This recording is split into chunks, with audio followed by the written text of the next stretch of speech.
Independencia, libertad y tranquilidad. Capítulo 14, Embajadores del Reino, el libro que hemos estado estudiando. Ya vamos avanzando y aprendiendo mucho sobre educación financiera y en esta ocasión, independencia, libertad y tranquilidad. Yo no sé si usted ha escuchado en redes sociales esta frase muy popular, ofreciendo precisamente la famosa libertad financiera. No tenga jefes, trabaje cuando quiera.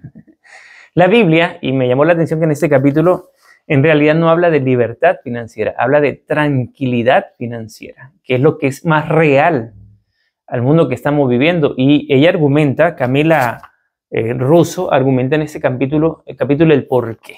Así que vamos a estar pendientes del estudio de este capítulo. Ahora, eso no quiere decir que se pueda lograr la libertad financiera, evidentemente, ¿no? Tener ingresos sin compromisos laborales, pero no hay que apuntar allá porque nos haría de alguna u otra forma confiar precisamente en el dinero para tener esa libertad. Lo que más bien nos invita a la escritora, y le estoy dando básicamente el resumen, es a tener la experiencia de la tranquilidad financiera. Tranquilidad en lo que cabe. Evidentemente estamos en un mundo complicado donde no podemos depositar nuestra confianza al 100% en el dinero y en las cosas materiales, porque así como se tiene, así como llega, así se va. Tragedias naturales, calamidades, situaciones inesperadas hacen que, o han hecho ya, y usted posiblemente conoce personas que han tenido mucho dinero que de la noche a la mañana en bancarrota. Por eso la invitación no es confiar en el dinero, sino confiar en Dios, que es nuestro deber ser, siempre confiando en Dios.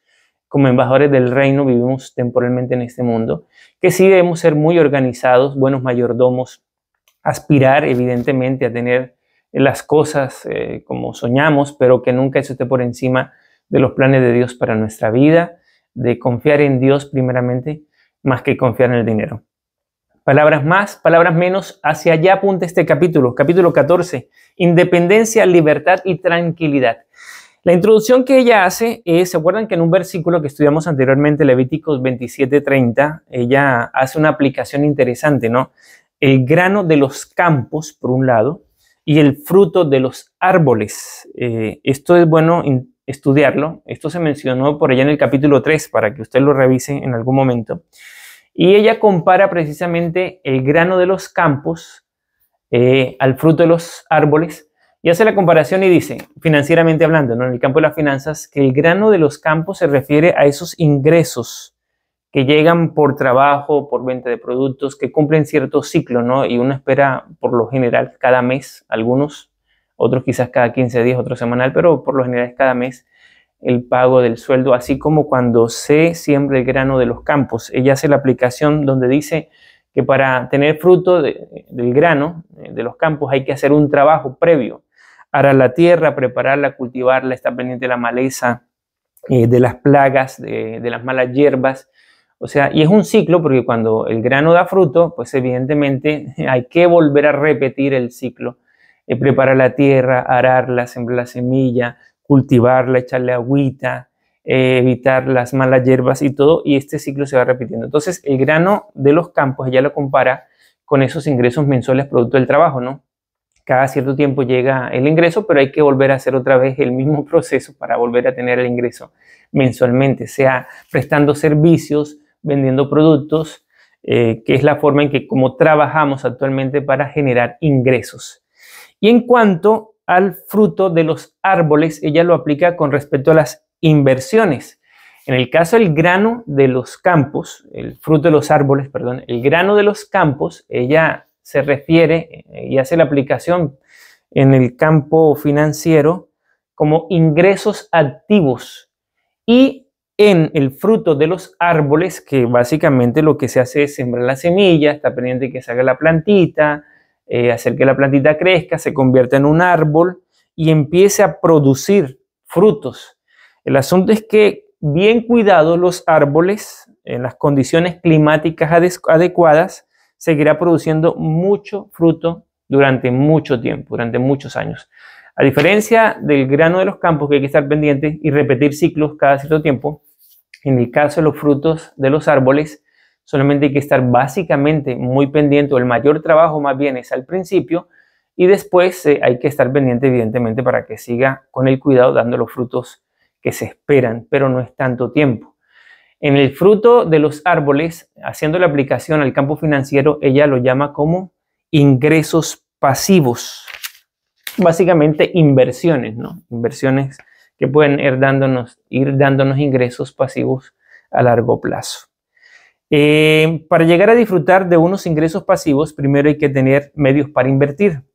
Y salvo que recibas una herencia o alguien decida regalarte una pequeña fortuna para iniciar tu vida inversora, el camino honesto y digno que todos tenemos por delante es el mismo: trabajar y ahorrar. Es decir, a la mayoría de personas, para tener dinero, capital para invertir, nos toca trabajar y ahorrar. Palabra clavísima: ahorrar. Excepto, porque existen las excepciones, de que usted se ganó una fortuna, nosotros no jugamos lotería por si acaso, o recibió una herencia. Entonces tiene capital para invertir y generar ingresos pasivos. Pero para la mayoría de personas nos toca trabajar y ahorrar. Dice por acá, vemos esto claramente en el ejemplo de la mujer virtuosa. Este versículo es clave, ¿no? Proverbios 31:16 dice: va a inspeccionar un campo y lo compra, con sus ganancias planta un viñedo. Mire, va a inspeccionar, o sea, no es que llegó, compró a lo loco, como dicen por ahí, no. Va a inspeccionar los campos o un campo, si le gustó, lo compra y con sus ganancias, ella no se lo gasta. Por eso esta mujer es virtuosa, por eso ella no se lo gasta, no, sino que invierte para plantar un viñedo. Dice acá, con esto espero disipar una situación que aqueja a mucha gente hoy en día, sobre todo a la juventud: pensar que es posible vivir de rentas sin antes trabajar y ahorrar. Los que andan buscando la libertad financiera, la famosa libertad financiera. Saben que el capítulo, y Camila en este capítulo, más que ilusionarnos con esta expresión de marketing que aparece en muchas redes sociales, ofreciendo una cantidad de opciones para llegar a la libertad financiera, ella más bien habla bíblicamente, con fundamento bíblico, de que nosotros los embajadores del reino debemos aspirar a algo más real, que es la tranquilidad financiera. Y esto es con la intención de que la libertad financiera no llegue a ser la razón por la cual mucha gente deposita su confianza en el dinero. ¿Sí me voy a entender? Aspirando precisamente su libertad porque el dinero le está generando ingresos para vivir de forma libre, por decirlo de alguna manera, sin jefe, sin compromisos, sin horarios. Porque en este mundo material corrompido por el pecado no hay nada seguro. Lo que se puede tener hoy, mañana no se puede tener, se puede perder. Entonces hay gente, yo creo que usted ha escuchado casos de personas que han tenido mucho dinero, muchas riquezas, pero de la noche a la mañana por tragedias, porque en este mundo pasan tragedias naturales, calamidades, situaciones complicadas, errores humanos, y se puede quedar de la noche a la mañana sin nada. Por eso la invitación, más que confiar en el dinero y confiar precisamente en las cosas materiales, primeramente hay que confiar en Dios, en sus promesas, y saber que de alguna u otra forma nosotros estamos de paso por acá. Camila, en este capítulo 14, ella, más que llamarnos o invitarnos a vivir la experiencia de la libertad financiera, más bien nos quiere, y en resumidas cuentas de lo que estamos estudiando, ella más bien nos quiere invitar a la tranquilidad financiera. Tranquilidad, estar tranquilos, evidentemente, pero no confiados, porque como les dije ya, lo que así llega, también se puede ir en cualquier momento. Por acá dice ella, con esto espero, por cierto, dice acá, otra ilusión común que tiene que ver con el concepto mismo de vivir de las rentas. Para aclarar este punto, sustituyamos árboles frutales por acciones, participaciones en fondos de inversión, títulos de crédito privados y bonos del Tesoro Nacional, por ejemplo,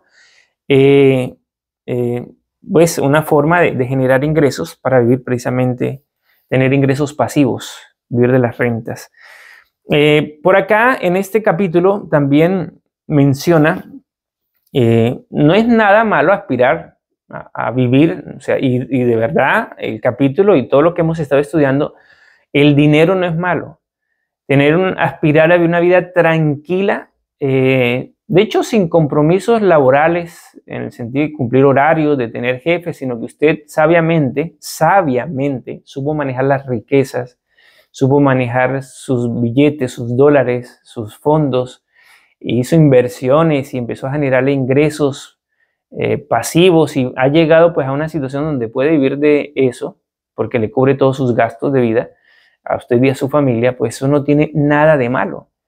Siempre y cuando pues siga el orden de prioridades que también estudiamos en los capítulos anteriores, ¿no?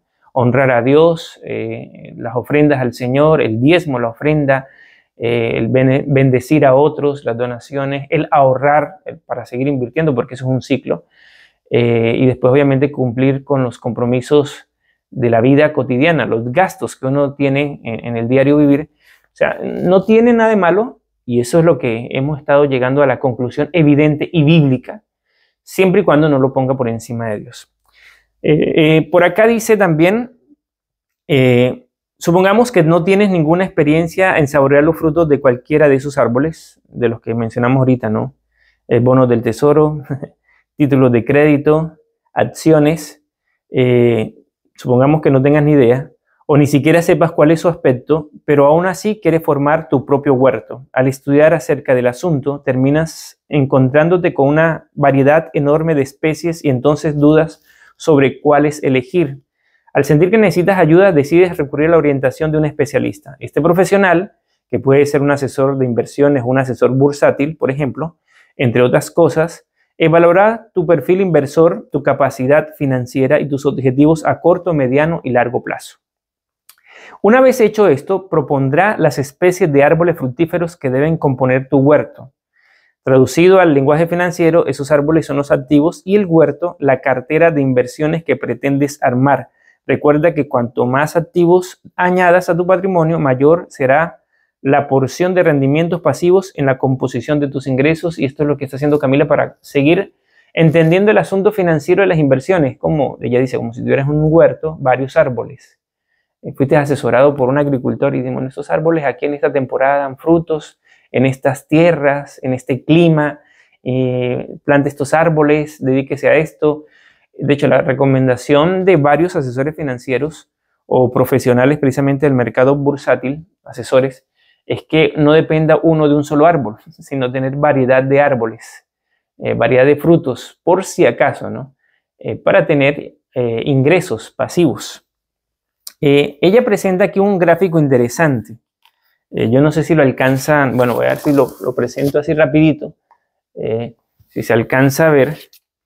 Si no, en el PDF, aprovecho para promocionar, si alguien desea el PDF de este libro, usted me escribe al chat, a la caja de comentarios del video, me dice estoy interesado en el libro y se lo puedo hacer llegar en cualquier parte del mundo porque es un PDF. De hecho, lo puede encontrar por internet, se llama Embajadores del Reino, cómo glorificar a Dios a través de las finanzas. Camila Russo es la autora. Para que tenga más en detalle esta información, por ejemplo, el gráfico que les estoy mostrando. En este gráfico, ella compara ingreso pasivo a ingreso activo. El sueño de muchos es tener ingresos activos, es decir, que sus inversiones le generen ingresos para costear la vida, ¿sí me entender? Para suplir los gastos del diario vivir. Ahorita nosotros necesitamos un ingreso activo, es decir, producto del trabajo, tener ingreso, ir ahorrando, pero algunos soñarán con, digo yo, estoy suponiendo, hay gente que sueña con eso, quizás no todos soñamos con eso porque nos gusta trabajar en lo que hacemos, pero posiblemente le estoy hablando a alguien que quisiera, ya no quiero trabajar más, quiero dedicarme, por ejemplo, a la misión. Y ella en este capítulo lo dice, hay personas que tienen trabajos comunes, normales, y quieren parar, quieren tener un ingreso para suplir con sus gastos y dedicarse a misionar, a predicar, a dedicarse a las labores sociales, a la familia misma, a los hijos, al esposo, a la esposa, porque tanto tiempo afuera de casa trabajando, pues quiere ahora dedicarse precisamente, dedicar más tiempo a su hogar. Entonces, aspiran precisamente a tener ingresos pasivos a través de las inversiones. Pero en el cuadro que ella presenta acá, ella empieza desde la columna A, como que primero dependemos del ingreso activo, es decir, del trabajo, pero se puede poco a poco llegar a esta columna, a la columna de este lado, donde ya se puede vivir prácticamente del ingreso pasivo de las inversiones. Es más o menos, pero poco a poco. Por acá dice los desafíos de la independencia financiera. ¿Hay algún problema con querer vivir de la renta? Ninguno, ¿no? Si usted quiere tener independencia financiera, no hay ningún problema en eso. A fin de cuentas, se trata de un medio honesto, cosechado después de muchos años de trabajo, ahorros y buenas inversiones, pero necesito, dice la autora, necesita advertirnos, me incluyo, sobre un fundamento importante en este modelo, la estabilidad. Oye, importante. Supongamos que tienes un huerto, es decir, una cartera de inversiones por el valor de $53,000, totalmente aplicada a árboles frutales. Es decir, en activos que te pagan en promedio 10% al año, en rendimientos netos libres de impuestos y tasas. Por lo tanto, mientras tu gasto no pase los $5,300 por año, en promedio $441 por mes, todas tus cuentas estarán totalmente cubiertas por los frutos, es decir, los rendimientos producidos por tu cartera. A ver, palabras más, palabras menos. Si tienes $53,000 ganando un 10% anual, que son 5,300, un promedio de $441 mensuales.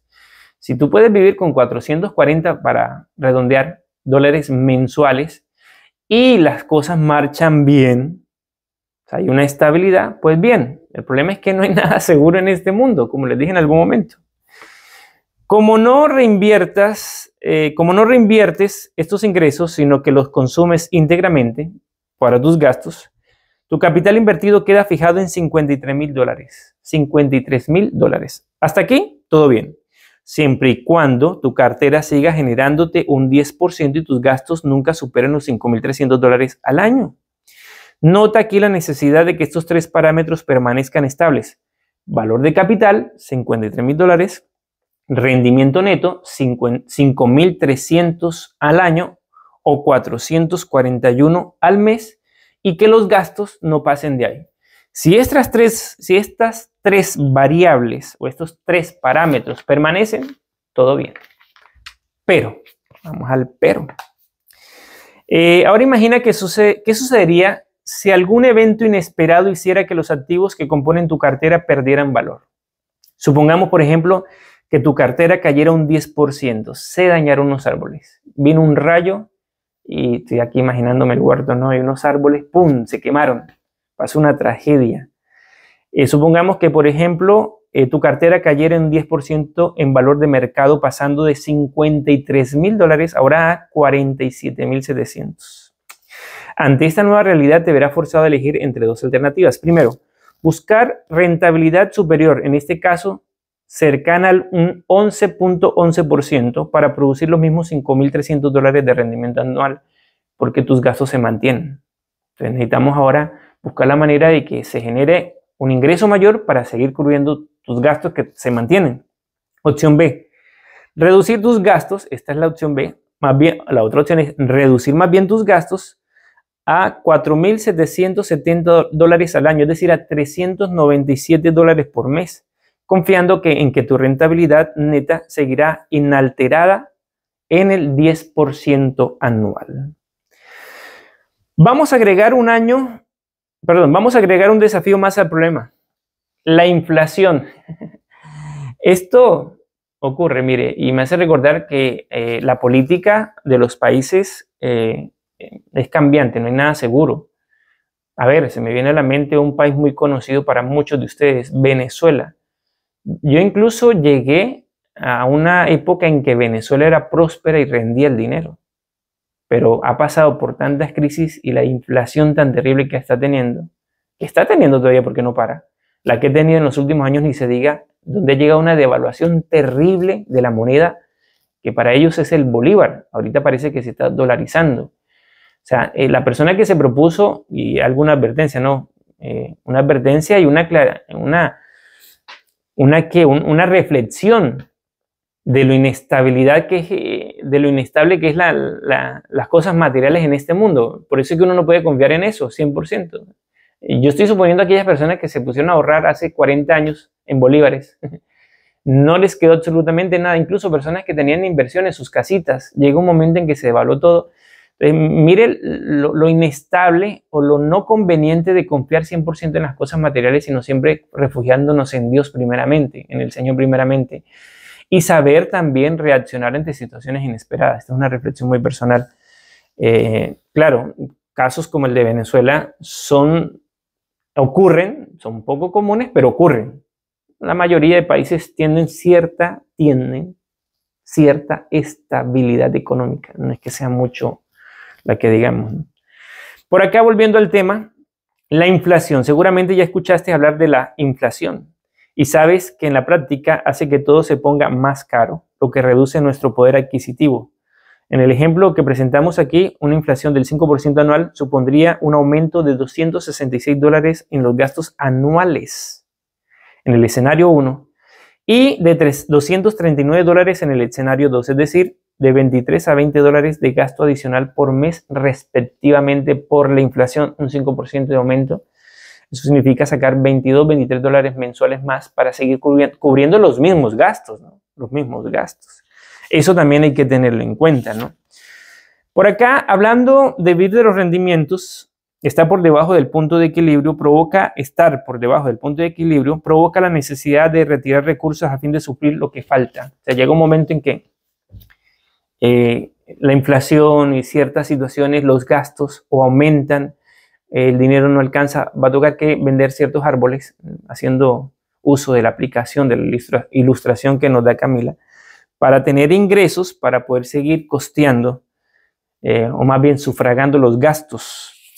Por acá dice, supongamos que tú y otras 3 personas viven de los frutos que produce tu huerto, pero este año la producción ha sido menor de lo esperado, suficiente para alimentar solo a 2 personas de las que viven contigo. ¿Qué puedes hacer? Bueno, puedes racionar los gastos hasta cierto punto, pero no puedes reducir el tamaño de tu familia. Tienes la alternativa de volver a trabajar. Recuerda que hasta ahora has estado viviendo de tus rentas, pero es posible que no encuentres trabajo a corto plazo. Así que, como las cuentas no esperan, decides vender algunos árboles a tu vecino, con lo que ganas dinero, aunque reduces el tamaño de tu huerto. El capital de inversión baja porque decides vender, o sea, tener cash en efectivo para suplir gastos, por lo tanto la inversión baja. Concluimos entonces que la independencia financiera es una conquista que depende de muchos factores para sostenerse. Y vuelvo y repito, ella habla de más que de libertad financiera, independencia financiera. Tranquilidad financiera, porque es que, bueno, y analizando, yo me puse a leer el capítulo y yo no sé si usted, pero yo sí he visto comerciales en redes sociales que habla de la tal libertad financiera y videos y una cosa y otra. Y ahorita que estoy estudiando el capítulo digo, oiga, ¿verdad? Pero es complicado en este mundo buscar la libertad, porque hay muchas limitaciones. De alguna u otra forma vamos a estar pendientes, ¿no?, de ciertos procesos financieros. Pero me parece muy sabio lo que Camila en este capítulo nos quiere hacer llamar la atención, es la tranquilidad financiera sin ponerla por encima de Dios, nuestro Señor. Incluso ella habla más bien de independencia financiera. Es una conquista que depende de muchos factores para sostenerse, lo que hemos estado hablando, ingresos pasivos. Los mercados, el gobierno, la inflación, los gobiernos.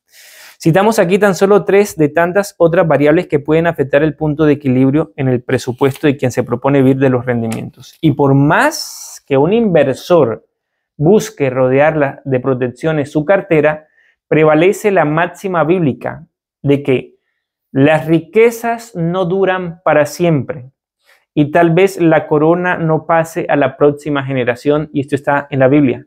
Proverbios capítulo 27, versículo 24, se lo repito. Las riquezas no duran para siempre y tal vez la corona no pase a la próxima generación. Y no sabemos qué riesgos podría haber más adelante. En otras palabras, no existe estabilidad perenne. Por lo tanto, siempre hay que ser consciente de esta realidad. Dice por acá, por lo demás, plantearse la independencia financiera como objetivo de vida puede ser una puerta de entrada a la tentación de confiar en el dinero. Seamos realistas. Vivir de rendimiento se basa en la acumulación de una gran suma de capital. En el caso de una disminución sustancial de ese capital, ¿cómo garantizar que nuestra estructura no tambalee? Voy a ir más allá, dice la escritora. Sí, así como lo hizo con el joven rico, Jesús nos... Escuchen esto. Y aquí nos compara. ¿Qué haría usted si fuera el joven rico? Me gustó esta reflexión. Para todos, ¿no? ¿Qué haría usted si fuera el joven rico? Donde Jesús le propusiera deshacerse de todo su patrimonio para socorrer a los pobres. Eso está en Marcos capítulo 10, versículo 21. ¿Responderíamos afirmativamente si dependiéramos de ese patrimonio para nuestro sustento? ¿Nuestra disposición a confiar en Dios sería mayor que la tentación de confiar en el dinero? Considera esto, la independencia financiera es un blanco elevado, lo que no significa que sea el mejor. Ante esto, hay quienes defienden que lo que debemos buscar es la libertad financiera. Y aquí habla precisamente del concepto de libertad financiera. A diferencia del concepto de independencia, la libertad financiera tiene más que ver con el equilibrio de las finanzas. En las finanzas. Vamos a reflexionar aquí. Las cuentas pagas, ingresos suficientes para vivir con confort y cero privaciones. Quienes han alcanzado la libertad financiera tienen una cantidad satisfactoria de dinero invertido. No lo suficiente para dejar de trabajar permanentemente, pero sí para, por ejemplo, hacer una pausa en su carrera, reducir el ritmo de trabajo para pasar más tiempo con sus hijos, realizar un curso en el exterior, hacer un viaje más largo, ofrecerse como voluntario en una frontera misionera, empezar de nuevo la vida en una ciudad diferente o emprender un nuevo negocio. Ella nos está hablando de la libertad financiera, mire. La libertad financiera, por lo tanto, tiene que ver con la libertad de elección. Esto es muy bueno, siempre y cuando no se pierda de vista la advertencia que está escrita en la carta de Santiago. ¿Cómo saben que será de su vida el día de mañana? La vida de ustedes es como la neblina del amanecer. Aparece un rato y luego se esfuma. Más que independencia o libertad, la palabra de Dios nos recomienda buscar la tranquilidad. Por si acaso te estaba poniendo nervioso si me había equivocado al principio, ¿no? Hablando de independencia, libertad o tranquilidad. Dice acá, la palabra de Dios nos recomienda buscar la tranquilidad. Interesante, ¿no, hija? Póngase como objetivo vivir una vida tranquila. Ocúpense de sus propios asuntos y trabajen con sus manos, tal como los instruimos anteriormente. Dice 1 Tesalonicenses 4, 11 y 12. Entonces aquellos que no son creyentes respetarán la manera en que ustedes viven y ustedes no tendrán que depender de otros. Vuelvo a leer el versículo. Aquí tengo a mi hija de camarógrafa. Póngase como objetivo vivir una vida tranquila. Ocúpense de sus propios asuntos y trabajen con sus manos, tal como los instruimos anteriormente. Entonces aquellos que no son creyentes respetarán la manera en que ustedes viven y ustedes no tendrán que depender de otros. La tranquilidad financiera va mucho más allá del plano material y tiene que ver con abundancia en el sentido pleno de la palabra, con una vida regida por la piedad acompañada de contentamiento. No se basa en el dinero. Su parámetro es el temor del Señor basada en la sabiduría o su base de la sabiduría, que es el temor al Señor. El temor al Señor es la base de la sabiduría. Sus prioridades no están pautadas por los objetivos de retener y acumular, sino de buscar el reino de Dios y su justicia y ser rico en buenas obras. Su estabilidad no tiene que ver con mercados, economías y políticas, sino con la certeza de que el Señor suplirá todo lo que necesiten de las gloriosas riquezas que nos ha dado por medio de Cristo Jesús. Recuerda, como embajadores del reino, se nos aconseja, no imiten las conductas ni las costumbres de este mundo, más bien dejen que Dios los transforme en personas nuevas al cambiarles la manera de pensar.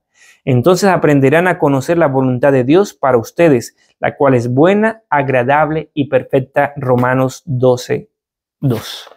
En la introducción de este video yo les hablé, ¿no?, de libertad. Claro, lo comparé con tranquilidad y evidentemente la Biblia nos recomienda más bien la tranquilidad financiera. De hecho, en el párrafo que habló ella sobre la libertad financiera tampoco habla de que sea negativo, no tan negativo que digamos. Y vuelvo y repito, se convierte en negativo cuando viene a depender nosotros a depender de esa estrategia 100% para tener tranquilidad, o sea, depender de la libertad financiera. Nosotros ya hemos estudiado por los fundamentos bíblicos que aspiremos a una tranquilidad, una vida tranquila, donde podamos tener evidentemente cómo suplir los gastos del diario vivir, mantener nuestra familia, bendecir a otros, pero cuidado, y precisamente la Biblia nos llama a una tranquilidad para que no se nos despierte en el corazón el ego de pensar solamente en nosotros y olvidarnos primeramente de Dios, olvidarnos de nuestro prójimo, olvidarnos de bendecir a los demás. Conclusión de este capítulo: independencia, libertad y tranquilidad. ¿Qué estás buscando? Se lo dejo a usted de tarea. Reflexionando en este capítulo 14 que hemos estudiado. Dios te bendiga. Seguimos estudiando. En los próximos videos, siguientes capítulos de interés para seguir aprendiendo sobre educación financiera, estudiando Embajadores del Reino. Dios te bendiga. Suscríbete al canal. Estaremos viendo en una próxima ocasión. Que la pases bien. Bendiciones a todos. Chao, chao.